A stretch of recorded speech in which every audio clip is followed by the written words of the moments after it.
Ampifaliana marakariva ry avy malala no azontsika miona toy izao miainy indray ny sitrapon'Andriamanitra, miainy ny tenin'Andriamanitra, hamaky izany.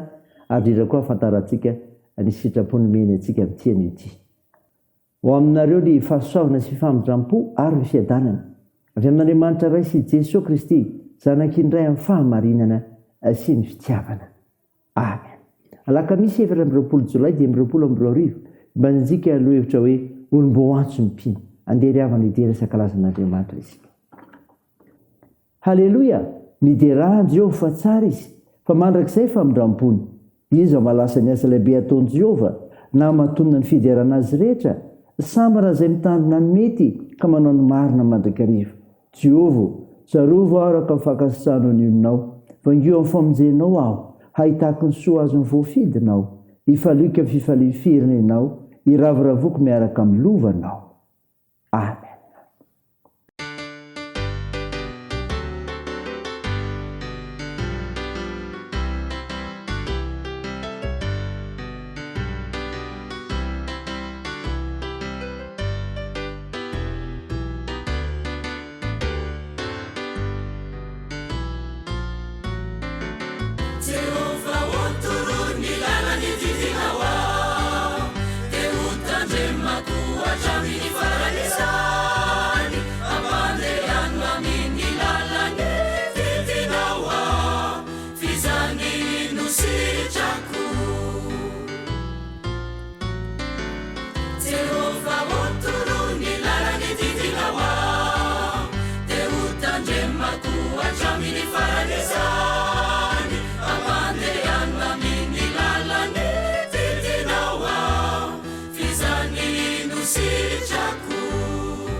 Andeha hivavaka isika. Ry Jehovah Tompon'Andriamanitra io, Andriamanitra mpampianatra ianao, midera sy mankalaza narinao masina izay, mivavaka aminao. Tompo, molona ny fahalemenay dia mangataka famindramponao izay, mamindrafo aminay ary mamelahany amin'kay, afao izay. Feno fananao masina izay Tompo, hitarika anay amin'ny fanambarany teninao, ziovakinina aminay, amantarinay ny sitrapon'Andriamanitra fa miantso ary olom-boantsonao izay mpino. Aminaran'i Jesosy Kristy mpamonjy anay, no angatanay sanovanay izany mivavaka izany. Amen. Ny ofinainao antsika amin'ity havana malala dia ho hitanao amin'ny epistily voalohany soratan'i Petera. Petera voalohany, toko voalohany, ny 7:20-1:20. Mivaky toy izao aminaran'i Jesosy. Koa amin'izany, tsy kino ny sainareo dia mahonoana tena. Ikanty anao tsara ny fahasoavana izay hoentina ho anareo amin'ny sehoan'i Jesosy Kristy. Tahaka ny zanaka manoa, tsy mitondra tena araka ny filanareo fahiny tamin'ny tsy fahalalanareo, fa araka ny fahamasina ilay ny antso anareo, dia aoka mba ho masina koa ianareo amin'ny fitondran-tena rehetra satria voasoratra hoe ho maso ianareo satria masina aho. Ary raha ilay tsy mizatavan'olona fa mitsara araka ny asanizy rehetra no antsoinareo hoe ray, dia mitondra tena amin'ny fahatahorana mandritry ny andro ny fivaniananareo ety. Fa fantatrareo fa tsy zavatra mety ho simba tahaka ny volafotsy ny volamena no nanavotanareo tamin'ny fitondratena dara izay azonareo tamin'ny drazana. Fa ny rahasoan'i Kristy tondrahany zanak'ondry tsy misy kilema ary tsy misy pentimpentina izay fantatra rahateo, fony tsy mbola aro farinan'izao tontolo izao, fa efa naseho tamin'izao andro farany izao no ny aminareo. Izay mihin'Andriamanitra amin'ny alalany dia ilay nanangana azy tamin'ny maty ka nanome voninahitra azy mba irenany ny finoanareo sy ny fanantenanareo amin'Andriamanitra. Amen. Ray masino, manamasinana ny fahamarinana, ny teninao ny fahamarinana. Amen.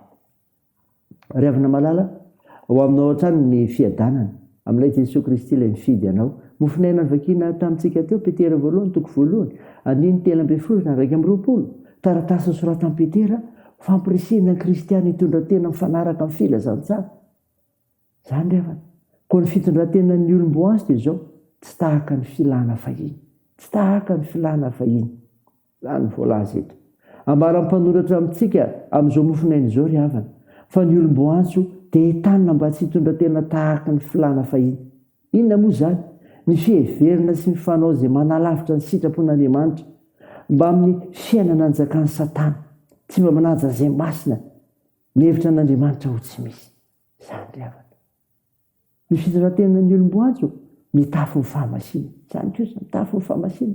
Ao koa masinareo satria masina aho. Ho an'ny olom-boantso ny fahamasina dia tokony tony akanjo isalorana mandrakariva na aiza toerana le. Io no hiavahana amin'ny hafa ary hanehoana koa ny voninahitr'Andriamanitra mirona ny anjara fanompoana zanak'Andriamanitra.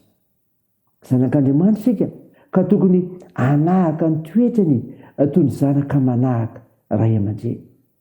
Ny fitafiantsika, ny fahamasinana sy ny fitandremana, izany no hananantsika fahataterahana eo anatren'Andriamanitra. Mitafy fahamasinana, ary zany ray havana takina amintsika. Takio, mitafy fahamasinana azy sika. Ny fitondratena ny olom-boantsy ry havana dia izao, miaina amin'ny fitiavana. Zany koa ny tsapeto, miaina amin'ny fitiavana. Tian'Andriamanitra loatra sika ka tsy novidiny tamin'ny harena hita maso toy ny volamena, volafotsy, ny fanavotana antsika, fa Kristy kosa ilay tonga lafatra no mato antsika. Mariky ny fitiavana zany. Fa ny rahasoan'i Kristy tondrahany zanak'ondry tsy misy kilema. Aseho amin'ny fitiavana ry havana, fitondrantenanao aho. Aza atao hoe antery fa amin'ny fitiavana satria Kristy tia ny olom-boantso. Ray zany ry havana. Ny amin'izany fitondrantena ny olom-boantso zany ho voninahitr'Andriamanitra. Amen. Andeha hivavaka isika. Andriamanitra misaotra ny amofinaina ny menao anay izay maneho fa fitondratena ny olom-boantso dia tsy tahaka ny filana fahiny akory, fa mitafy fahamasinana sy miaina amin'ny fitiavana. Tompo, vavaka aminao zahay ny amin'ny hevitra rehetra hoentina mivory amin'ny misoloda lehibe atao antolany aro, ho tanterahana zany, hiasany fananao masina ny rehetra ary hevitra avy aminao zany. Tompo, vavaka aminao zahay ho amin'ny fiainana malagasy, hitaio ka hiasa mahery ny fananao masina ireo tompo taraiky mpanjakana sy vahoaka malagasy hitodiany aminao Jesosy Kristy. Tompo, taio ireo manana andraikitra amin'ny fitsaboana ka rasahanareo marary rehetra mila ny vavakay. Amparezinao ireo manamanjo, anohanareo mareo zikiola sy sahirana, dijevanareo any ampigadrany anjoa. Hitainao ny fiazakazary ny asana ny fikasana, ny fianarana satria ampimizara ao anay ny fahasoavanao. Ny vavakay dia ataony amin'ny anaran'i Jesosy Kristy mpanavitra sy mpamonjy anay, miaraka amin'ilay vavaka nampiambonina anay manao hoe: Ranay ozy any an-danitra, ao masinina anie ny anaranao, ho tonga anie ny fanjakanao, atao anie ny sitraponao ety an-tany ho tahaka ny an-danitra. Omeo any izy anina sahaza ao anay, ary mamela ny helikay tahaka ny namelanay izay meloka taminay, ary aza mitondra anay amin'ny fakapanahy, fa manafany amin'ny ratsy, fanao ny fanjakana sy ny hery ary ny voninahitra malakizay. Amen. Raha isan'ny finoana ry avy nanetsodrana tongotra anao amin'ny anaran'i Jesosy Kristy. Ilay Andriamanitra loharano fanantenanany hame fifanena sy fiadana tanteraka anareo no ny finoanareo Mpatomboninareo be dia be ao aminareo ny fanantenana noho ny amin'ny hery ny fanahy masina. Teo an'Andriamanitra ireny ny voninahitra amin'ny anaran'ny Ray sy ny Zanaka ary ny fanahy masina.